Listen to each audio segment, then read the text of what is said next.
जय गुरुदेव। स्वामी शिवोम तीर्थ महाराज जी द्वारा रचित मानस में गुरु तत्व, पृष्ठ संख्या 230 से आगे। राम जी तथा भरत जी के प्रेम को किसी भी प्रकार लौकिक नहीं कहा जा सकता, क्योंकि वह पूर्णतया वासना, लोभ तथा छल छिद्र से रहित था। उसमें प्रेमी अपने प्रियतम की प्रसन्नता के लिए अपना सर्वस्व त्यागने के लिए तैयार था।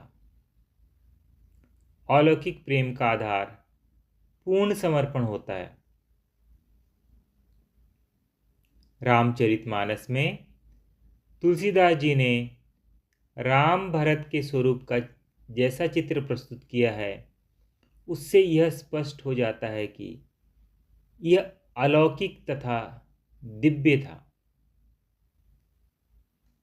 भरत जी राम जी में गुरु तत्व को देखते थे।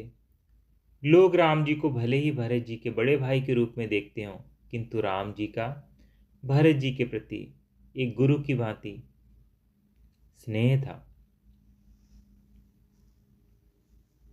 दोहा। गुर गुरती पद बंदी प्रभु सीता लखन समेत, फिरे हरस विस्मय सहित आए परनिकेत। अर्थ। गुरु तथा गुरुपत्नी को प्रणाम कर राम जी, सीता जी तथा लक्ष्मण जी सहित हर्ष तथा विषाद के साथ पर्णकुटी में आए। राम जी का मन सीता जी तथा लक्ष्मण जी के साथ ही एक साथ हर्ष तथा विषाद से परिपूर्ण था। अपने कर्तव्य पर दृढ़ रहने के कारण हर्ष तथा प्रियजनों के वियोग का दुख, दोनों भाव एक ही साथ होने का अर्थ यह है कि राम जी के अंतःस्थल को दोनों भाव में से एक भी छू नहीं पाया था।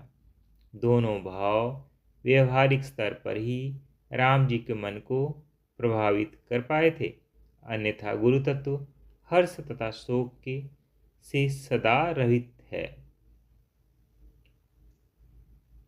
चौपाई।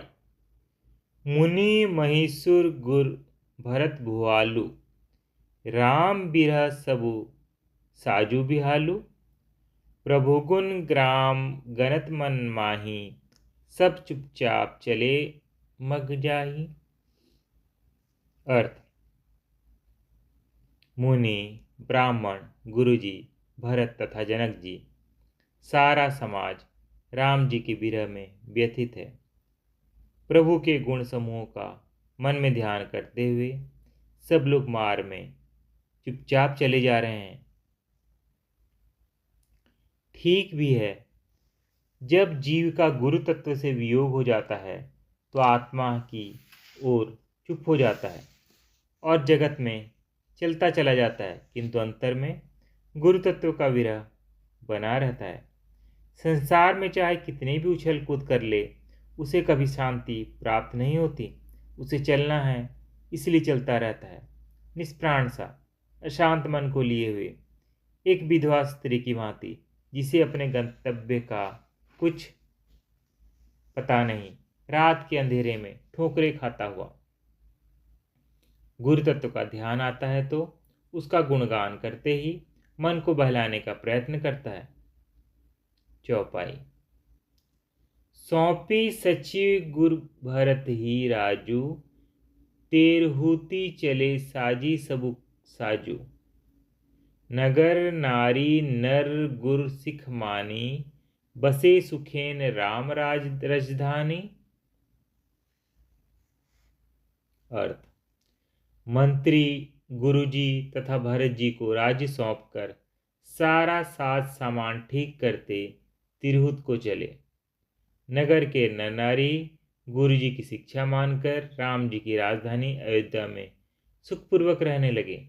वशिष्ठ जी ने नगरवासियों को समझाया कि देखो, राम जी ने अयोध्या का राज्य स्वीकार किया है, किंतु पिता की आज्ञा पालन करने के लिए वह 14 वर्ष के लिए वन में रह रहे हैं। उनकी चरण पादुका राज सिंहासन पर विराजमान है। भरत जी केवल उनके प्रतिनिधि के रूप में राज्य की देखभाल कर रहे हैं। आप लोग मन में यही धारण करो कि आप लोग राम जी के राज्य में ही रह रहे हैं तथा राम जी के आने की प्रतीक्षा करो।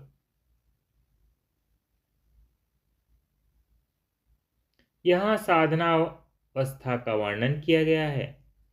जब मनुष्य के सामने से गुरुतत्व अदृश्य हो जाता है तो वह भावनात्मक स्तर पर गुरुतत्व की राजधानी में ही निवास करने की कल्पना करता है तथा गुरुतत्व के प्रत्यक्ष होने की प्रतीक्षा में जप, व्रत, साधन तथा कई प्रकार की उपासनाओं में रत रहता है। गुरुतत्व के प्रत्यक्ष हो जाने पर उसकी साधना पूरी हो जाती है। चौपाई। परिजन पुरजन प्रजा बुलाए, समाधानु करी सुबस बसाए, सानुज गे गुर गेह बहोरी, करी दंडवत कहत कर जोरी। अर्थ: भरत जी ने सभी परिजनों, नागरिकों तथा अन्य प्रजा को बुलाकर उनका समाधान करके उनको सुखपूर्वक बसाया। फिर छोटे भाई के साथ गुरुजी के घर गए, दंडवत करके हाथ जोड़कर बोले, देखा आपने, तुलसीदास जी ने हर कदम पर गुरु का महत्व प्रकाशित करते जा रहे हैं। गुरु का घर वास्तव में मनुष्य शरीर के अंदर मन में होता है। वहां जाने का अर्थ है वृत्ति को अंतर में ले जाना तथा गुरु तत्व के साथ तादात्म्य स्थापित करना। जब तक साधक की ऐसी स्थिति न हो तब तक बहिर्गुरु के अनुशासन में बना रहना। गुरु के अनुशासन में ही जीवन अनुशासित बना रह सकता है। भरत जी गुरु जी से प्रार्थना भी करते हैं कि आपकी आज्ञा हो तो मैं संयत जीवन बिताऊं। चौपाई। राम मातु गुरपद सिरुनाई, प्रभुपद पीठ रजाए सुपाई, नंदी गांव करी परन कुटीरा, किन्न निवासु धर्म दुर्धीरा। अर्थ: फिर राम जी की माता कौशल्या जी तथा गुरु जी के चरणों में सिर नवाकर तथा प्रभु की चरण पादुकाओं की आज्ञा पाकर धर्म की धुरी धारण करने में धीर भरत जी ने नंदीग्राम में पर्णकुटी बनाकर उसी में निवास आरंभ किया। इस चौपाई में भावनात्मक पक्ष प्रबल है। गुरु जी की आज्ञा तो है ही। भरत की विशेषताएं। पहला, राम जी 14 वर्ष वन में रहे तथा किसी नगर में नहीं गए। भरत जी भी अयोध्या से बाहर वन में रहे।